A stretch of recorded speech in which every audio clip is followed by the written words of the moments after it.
Bonjour les amis, la famille, c'est Amina. Je suis venue aujourd'hui pour une autre vidéo. Asalaamaaleykum mbokk yi ak xarit yi, man la Amina dama ñëwoon tey ci beneen vidéo ak beneen waxtaan. Comme ni ngeen ko gisee nag titre bi waxee mooy comment bien vivre son célibat. Comment bien vivre son célibat mooy maanaam naka la célibataire bi mën a dundee dund si jàmm ak salaam daal, dund bu dal, dund bu tawfeex, dund boo xamante ne daal du ci mën a am benn problème. Tey waxtaan boobu laa leen indi loolu parce que lu tax ma indi ko tey il faut dire que waxtaan bi dafa nekk actualité, dafa yàgg nekk actualité parce que xam nañ ne célibataire dafa bëri ci àdduna bi. De plus en plus dans les années 2000 célibataire dafa bëri trop léegi nii jamono di gën a lawee célibataire di ko gën a bëree ndaxte il faut dire que ne suñu temps yaay yi ak suñu temps maam yi célibataire bëreetul woon nii ndax jamono dafa soppeeku léegi nag célibataire ça devient de plus en plus maanaam di gën a bëri te loolu tam tax na tam célibataire yi gën a yokku mais nit ñi dafa mel ni tam xamuñu loolu ba tax na maanaam tam am na célibataire yu bëri yoo xamante ne daal comprendre leen seen situation bu baax a baax léegi nag boo gisee tam nekk célibataire yoo fii Sénégal dafa nekk loo xamante ne ni nekkul lu yomb lool. Sénégal nekk célibataire yombul loolu sax sama mbokk célibataire yi ñoom xam nañ li may wax. Parce que boo nekkee Sénégal célibataire loolu il faut dire que ne lu ne di nga ko dégg waaw lu ne di nga ko dégg di nga dégg looy toog looy toog di xaar ba sëyaguloo waaw loolu lu tax sëyaguloo dinañ la dëkkal néeg yow dëkkul dinañ la agressé verbalement maanaam dinañ la xas dinañ la sax gaafal dinañ la sikkal lu nekk daal di nga ko dégg daal lu nekk di nga ko dégg bon léegi nag de ce fait que tam bon moo tax am na ñu bëri ñoo xamante ne nii loolu lépp dina tax daal ñoom bëgg dem def à tout prix rek pour aller se marier waaw léegi nag même bu fekkente ne yàlla mayu leen borom kër maanaam nañ def tout pour am borom kër ni ñu mën a amee borom kër mooy soit ñuy dem ci maaraabu yi ci sëriñ si surtout ñoo sëriñ yi nga fa naan drame lépp lu ñu amoon jox ko sëriñ si toog voilà am na sax ñoo xamante ne même bu fekkente ne sax ñoom nekk nañ en chômage dañuy préférer seen chômage boobu du nekk problème si ñoom mais lu nekk problème si ñoom mooy seen vie wu célibataire prolongé boobu loolu ñoom lépp lu ñuy bëgg mooy rek par exemple dem ci sëriñ bu ñu amoon tey ab 100 000 francs wala ab 150 000 jox ko sëriñ si pour mu ñaanal leen ñu am célibataire excusez-moi pour ñaanal leen ñu am borom kër de ce fait que léegi ñoom tey sam boobu mun nañ woon ko jël tey dugal ko ci petit commerce pour mën a yëngu ci dara mais dañuy préférer dem pour am borom kër ndax li ñuy dégg ndax tam am na sam ñoo xamante ne dañuy gis ne seen sœur yëpp am nañ borom kër ñoom amuñu borom kër am na si ñoo xam ne dañuy gis seen voisin yëpp maanaam seen dëkkandoo yëpp am nañ borom kër ñoom amuñu borom kër am na ñoo xam ne dañuy gis ne seen collègue yëpp am nañ borom kër ñoom amuñu borom kër dañuy sonn ci wax ji sonn ci xool yi sonn ci lu bëri daal voilà te il faut dire que ne tam fii ci Sénégal même góor ñi sax ñi nga xamante ne ni maanaam ñoom ñoo ñu war a takk ñoom sax da am na façon célibataire yoo xamante ne tam maanaam respecté wul leen comme il se doit parce que célibataire dafa bëri am na célibataire yoo xamante ne tey da ngay toog ba am yenn âge yi maanaam dem ba am 30 ans wala 30 ans yi tegal wala 40 ans sax wala 40 ans yi tegal amuloo borom kër loolu mësuloo ko am loolu célibataire la am na tam ñoo xamante ne nii mës nañ sëy benn yoon wala ñaari yoon après sëyatuñu ñu toog di xaar lu yàgg amuñu loolu tam bokk na ci xeetu célibataire ba léegi mais célibataire yi nga xamante ne sax ñoom maanaam dañoo sëyoon benn yoon wala leneen sëyatu ñooñu sax ñoo gën a yomb wala ñi nga xamante dañu am benn certain âge wala leneen sëyuñu am doom wala leneen loolu yëpp bokk na ci xeetu célibataire yi de ce fait que góor ñi yenn saa yi duñ leen jox gëdd gi ñu leen war a jox wala leneen waaw dañu yaakaar ne daal ñoom daal marchandise la bu périmé wala marchandise boo xamante ne nii maanaam daal dafa yomb dañuy ni leen di xoolee daal ak ni nga xamante ne ñoom la ñuy ñëwee si ñoom daal du nekk noonu voilà te loolu tam il faut dire que ne ce n'est pas bien mais nit ku nekk tam yow yaa war a am respect war a am dignité sa bopp ba ku xamul li ngay jar wala yow nga wax ko yow li ngay jar bu loolu weesoo aussi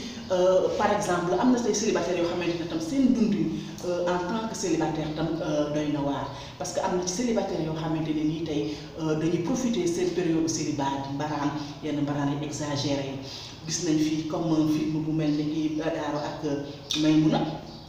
c'est vrai que ne série télévisée la mais nag am na ñoo xamee am na ñoo xamante ne noonu la ñuy dundee maanaam dañuy dund ñoom ubbi seen appartement tout ça du ñu am métier du ñu am pap du ñu am place lépp loo xamante ne nii rek maanaam dañ ko war a am ñu war ko lijjanti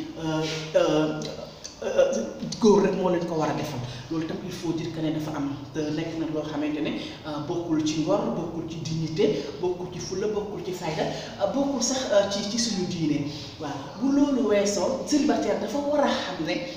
moom dafa am maanaam am na benn quand même parce que loo gis am na avantage am na inconvénient mais am na avantage boo xamante ne ak opportunité boo xamante ne daf ko war a tenir parce que am célibataire am na avantage ak opportunité boo xamante ne nii tey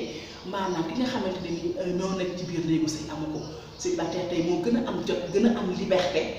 ki nga xamante ne nii moo nekk ci biir néegu sëyam ba nga xamante ne nii liberté googu ak temps boobu célibataire bi am mën na ci profité def loolu defaraat dundam profité ci dundam voilà faire du sport profiter de ses hobbies de ses loisirs de voyager voilà se documenter se cultiver faire des recherches pourquoi pas voilà def ay formation waaw loolu yëpp célibataire bi war na ci mën a profité ci biir si période célibataire am def ko parce que tam tey mun nga nekk célibataire tey ëllëg yàlla def nga am borom kër parce que li nga doon ñaan mais ci diggante bi nga xamante ne nekk nga célibataire war nga mën a profité ci sa dund célibataire boobu macha allah daal di si prendre soin de toi waa defar ba mu très bien ak yooyu voilà loolu nit ku nekk daal war na jël opportunité célibat boobu saisir ko bu baax a baax parce que du ñëpp ñoo ko am même boo nekkee sa liggéey sax tey maanaam ci ngay gën a am temps concentré wu sa liggéey def sa liggéey comme na mu waree waaw ak ki nga xamante ne nii moom moo am borom kër am njaboot voilà doonte ne sax tam ku am borom kër am njaboot tam mën na liggéey bu baax mën na liggéey ak engagement le célibataire bi moo war a gën a mën a engagé wu ak liggéey rek ba ca war waaw bu loolu passé tam bon léegi tam conseil yi ma bëggoon jox sama mbokk célibataire yi mooy ñetti bul faale bul toppatoo te bul ko jéem a sóoraale voilà loolu daal célibataire yi war nañ koo mën a def bul faale bul toppatoo bul ko jéem a sóoraale parce que bu fekkente ne da ngay déglu nit ñi de trop di bàyyi trop xel nit ñi loolu moo tax ngay faale di déglu di toppatoo ba nga xamante ne tey tu vas aller te marier avec le premier venu quelqu'un que tu connais même pas nga xam nit ki 1 semaine 2 semaines nga marié ak moom xamoo ko mooy kan xamoo lan moo tax mu dugg ci yow n'a même pas eu le temps de le connaître loolu dara jaral ko fi waaw kon boog nañu leen ànd ak dal nañu leen ànd ak tey képp koy dugg ci moom nga xool ko seetlu ko gëstu ko comme ni ngay góor ñi di waxee naan ay tànk caaxaan taxu maa jóg ñun tam noonu la ñu war a seetloo ba ay tànk caaxaan bu ñu tax a jóg gépp góor bu ñu xam ñu xool la xam yow yaay kan soog a dugg ci yow seet la bu baax a baax a baax waaw léegi nag itam bu loolu passé aussi dañu ñaan yàlla may ñu sëy bu gën parce que boobaa nañ ko sëy ca nam gënee waaw loolu dafa am solo dafa nekk wax ju am solo joo xamante ne nii moom la Kumba Gaw la wax waaw parce que am na ñoo xamante ne c'est bien boo naan dama bëgg am borom kër dama bëgg am borom kër mais tey yàlla may la borom kër nga dugg ca sëy ba sëyaloo ko na mu waree ba nga xamante ne nii tey sëy ba du am at wala sëy ba ay weer lay am wala ay semaine nga daal di génn te booba la sëy loolu tam taxul ñuy wax kon nit ku nekk lépp loo xamante ne daf ko bëgg muy conviction muy rekk ay objectif am ba yàlla may ko daf ci war a mooy bu baax a baax góorgóorlu ci ba nga xamante ne tey même bu fekkee ne yàlla suñu borom dogal na sax ne dafay génn ca booba la sëy fekk na rek ñëpp nañ na am moom de génn na ci waaye jàmbaar la woon voilà mais daal nañ def tout daal yàlla may ñu sëy bu gën te ci boobaa ñu sëy ko ci nam gënee loolu moom itam dafa nekk lu am solo di wax toujours que ne rek di rappeler waat une dernière fois que ne célibataire bi dafa war a góorgóorlu ci temps célibat pour am opportunité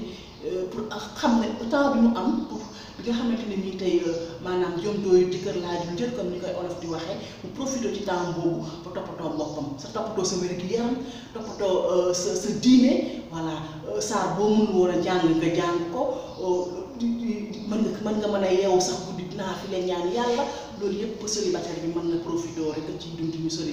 célibaam rek daal di koy def. Bu loolu weesoo fi may jeexalee rek mooy nag dañu xam ne tam bu képp loo bëgg borom kër ak loo bëgg ab sëy na nga xool baax ci ki ngay dugg mais aussi na nga sëy ki nga xamante ni moom nga bëgg sëy ki nga xamante ni tam moo la bëgg loolu c'est très important ndax na lu bëggee dafa xat li nga bëgg mu bëgg la rek nga ko mën a bokkal. Voilà loolu kese comme laa leen indiloon tey man la Amina Dioum